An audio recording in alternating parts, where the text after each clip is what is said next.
Honestly আমরা অনেকেই Indian content একটু কম দেখি, স্পেশালি যেখানে বারবার বানানো হয় দেশভক্তি, ইন্ডিয়া পাকিস্তান ওয়ার, একটা স্টিরিওটাইপ মুসলিম ভিলেন, বা নিজেদের পলিটিক্স গ্লোরিফাই করে দেখানো poorly made remakes of hidden gem movie বা আননেসেসারি বায়োপিক।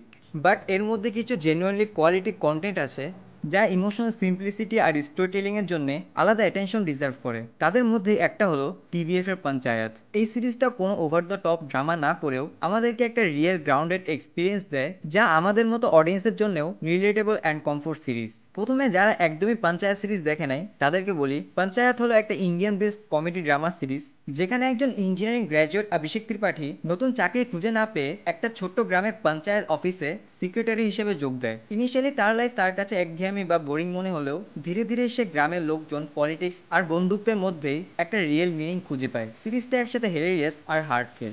সামনে যাওয়ার আগে বলে নেই, এই ভিডিওতে সিজন 4 নিয়ে কোনো স্পয়লার থাকবে না, তাই নির্দ্বিধায় দেখতে পারেন। So let's start the video. প্রথমে যদি সিরিজের রাইটিং নিয়ে কথা বলি, তাহলে এই সিরিজের জার্নি হলো তার রাইটিং অ্যান্ড ক্যারেক্টার্স।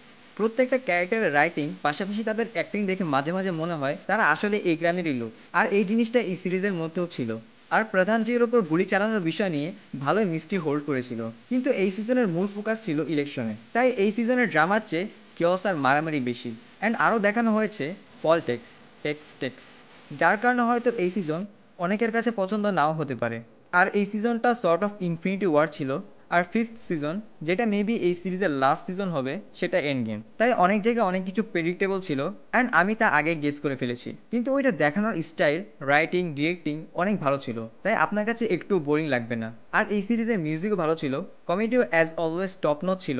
কিন্তু এই সিজন কিছু কিছু জায়গায় ইমোশনাল হয়ে যায় অ্যান্ড টেনশন বিল্ড করে। আর কোনো ক্যারেক্টারের অ্যাঙ্গারকে দেখানোর সময় ড্রামাটিক না দেখিয়ে রিয়েলিস্টিক দেখিয়েছে। আর অ্যাঙ্গার দিয়ে মনে করলো এই সিরিজের অ্যান্টাগনিস্ট ভূষণ, একে বানরাকাস, যাকে এই সিজনে ক্যারেক্টার দেওয়া হয়েছে। অ্যান্ড সামটাইমস তার কথা শুনে মনে হয় maybe he is not wrong, but তারপরও ভূষাই। অ্যান্ড বিল ক্লিন্টন থেকে পলিটিক্সের যোগ পর্যন্ত এই সিজন মিম কালচারকেও অনেক কন্টেন্ট দিয়েছে। পাশাপাশি এই সিজনে পঞ্চায়েত ওয়ার্ল্ডকে এক্সপ্যান্ড করেছে, যেখানে সিজন 1 শুরু হয়েছিল অভিষেকের গ্রামে ডে টু ডে লাইফের স্ট্রাগল নিয়ে, সেখান থেকে ইলেকশন ওয়ার অ্যান্ড প্রত্যেকটা ক্যারেক্টারের স্টোরি অ্যান্ড ইম্পর্টেন্স। এখন I can't wait for the season 5। Rinki and অভিষেকের লাভ স্টোরি পূর্ণ করতে হবে, and this season is the beginning of Abhishek struggle. আর যদি আপনার এখনো ডাউট থাকে, তাহলে আমি আবার বলি, this is the greatest TV series in India. So এই ছিল আজকের ভিডিওটা একটু ছোট রেখেছি, কারণ কাউকে কোনো কিছু স্পয়েল করতে চাচ্ছিলাম না। যখন পঞ্চায়েত সিজন 5 আসবে, তখন সেটা নিয়ে খুব বিস্তারিতভাবে ভিডিও বানাবো এবং খুব ভালোভাবে কথা বলবো। ততক্ষণ পর্যন্ত ভালো থাকবেন, সুস্থ থাকবেন এবং আমার অন্যান্য ভিডিওগুলো দেখবেন।